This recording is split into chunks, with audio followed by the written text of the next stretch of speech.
we provide you the platform to turn your dreams into reality. Give wings to your aspirations with KR Mangalam University. और इस रुकावट का ऐलान हमारी सरकार, हमारी सेना नहीं करती, अमेरिका के प्रेसिडेंट करते हैं, अमेरिका के राष्ट्रपति करते हैं।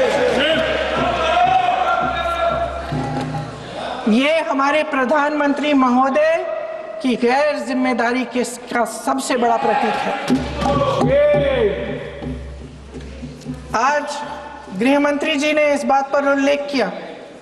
उन्होंने कहा, उनके शब्दों में उन्होंने कहा कि पाकिस्तान के पास शरण में आने के बजाय कोई चारा ही नहीं था। आपने शरण दिया क्यों? वो आते हैं आपके देश के अंदर, लोगों को मार डालते हैं और आप उनको शरण दे रहे हैं। क्यों दिया शरण? इसका जवाब क्यों नहीं दिया है एक भी भाषण में? जैसे ये बात उठी, शरण की बात की हमारे गृह मंत्री जी ने, इतिहास में चले गए। नेहरू ने क्या किया, इंदिरा गांधी ने क्या किया, यहां तक कि मेरी मां के आंसुओं तक चले गए।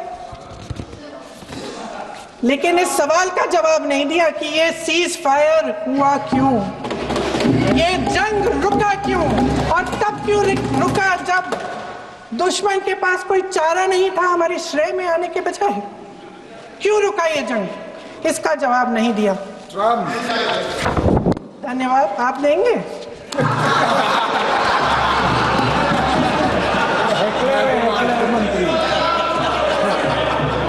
देना भाई देना, आपको टाइम मिलेगा तो।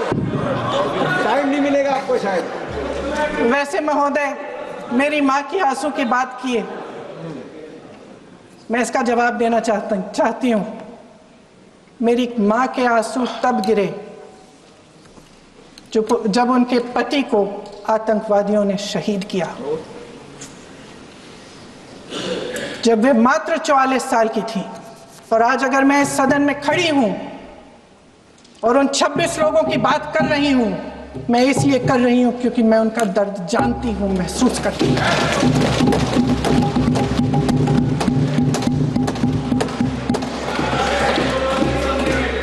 अध्यक्ष महोदय, मैंने कहा कि देश का नेतृत्व सिर्फ उपलब्धियों से नहीं होता। सफलता और विफलता दोनों की जिम्मेदारी लेने से बुलंद होता है। ये सोने का ताज नहीं है, कांटों का ताज है। अध्यक्ष महोदय, जब सरकार झूठी और कायर हो तो वे बहादुर से बहादुर सेना के साहस और पराक्रम को भी कमजोर कर देती है। देश को प्रतिशोध के साथ साथ सबके प्राणों की रक्षा का प्रण चाहिए। सेना की शक्ति के साथ सरकार की सच्चाई भी चाहिए। महान देशभक्त शहीद इंदिरा गांधी जी, जिन्होंने सफल कूटनीति के बल पर अमेरिका के राष्ट्रपति निक्सन का मुकाबला करके पाकिस्तान का विभाजन करवाया, बांग्लादेश बनाया, 1 लाख पाकिस्तानी सैनिकों को आत्मसमर्पण करने पर मजबूर किया, उन्होंने कभी इसका श्रेय लेने की कोशिश नहीं की। ऑपरेशन सिंदूर का मकसद अगर पाकिस्तान को सबक सिखाना था तो शायद ये मकसद अभी अधूरा है, क्योंकि हमारी कूटनीति विफल रही है। इसका प्रमाण यही है कि ऑपरेशन सिंदूर के बाद एक पाकिस्तानी जनरल, जिसके हाथ खून से रंगे थे, अमेरिका के राष्ट्रपति के साथ बैठकर लंच खा रहे थे।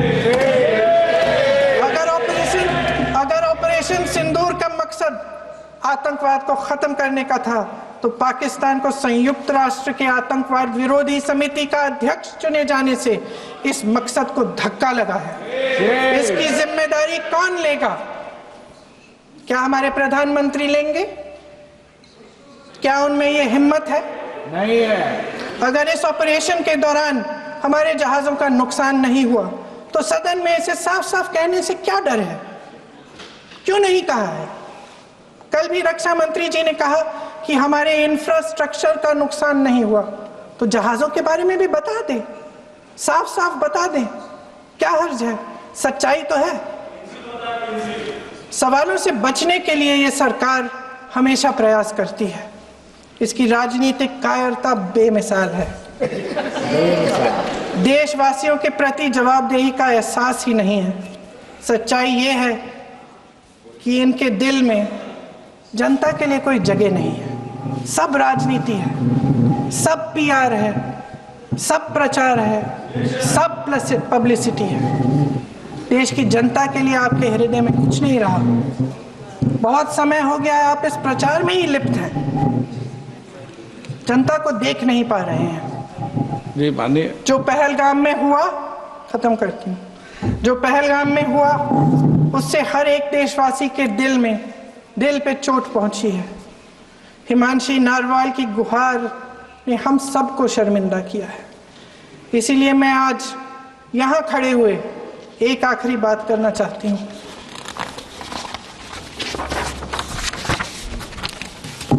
इस सदन में लगभग सभी के पास सुरक्षा है, सुरक्षा की व्यवस्था है। हम जहां भी जाते हैं हमारे साथ सुरक्षा कर्मी आते हैं।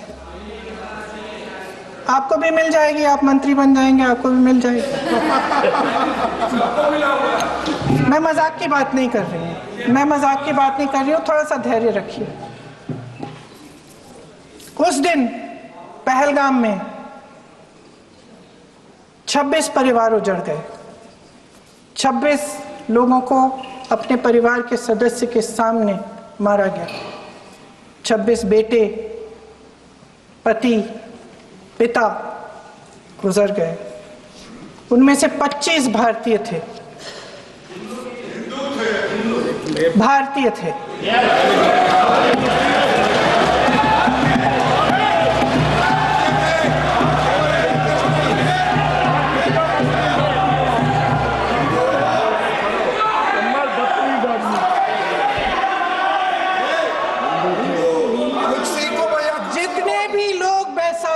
में थे और जो 25 भारतीय मारे गए उनके लिए कोई सुरक्षा नहीं थी, कोई सुरक्षा नहीं थी। आप कितने भी ऑपरेशन कर डालें, आप इस सच्चाई के पीछे छुप नहीं सकते, इसे नकार नहीं सकते। आपने उनको सुरक्षित नहीं किया। कोई शर्म नहीं है, कोई शर्म नहीं है, कोई शर्म नहीं है और ना कभी होगी। सुन लीजिए, सुबह भी मैं शिव मंत्र बोल के आई हूं। इनको क्या पता शिव मंत्र क्या है? शिव मंत्र खत्म कर लूं अपना भाषण। शिव मंत्र मैं एक बार उन 25 भारतीयों के मैं एक बार उन 25 भारतीयों के नाम इस सदन में पढ़ना चाहती हूं, ताकि यहां बैठे हर सदस्य को यह एहसास हो कि वे भी हमारी तरह इंसान थे, किसी राजनीतिक बिसात के मोहरे नहीं थे। वे भी इस देश के बेटे थे, वे भी इस देश के शहीद हैं। उनके परिजनों के प्रति हम सब की जवाबदेही बनती है। उन्हें सच्चाई जानने का हक है। समीर गुहा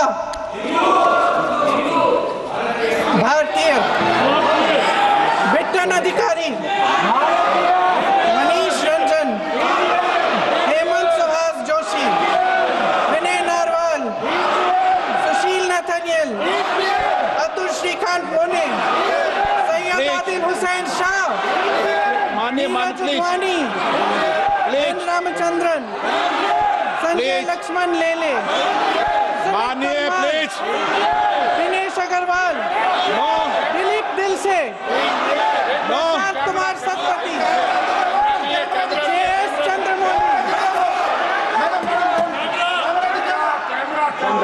आप बोलिए, अब आराम से। JS चंद्रमौली, यतीश परमार, S मधुसूदन राव, सदस्य नारेबाजी का सदन नहीं है। शैलेश कलाटिया, ये तरीका ठीक नहीं है आपका।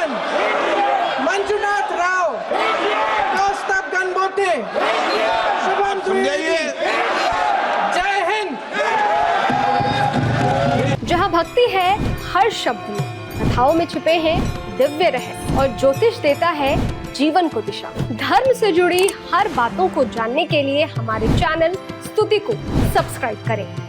चैनल पर जाने के लिए इस लिंक पर क्लिक करें।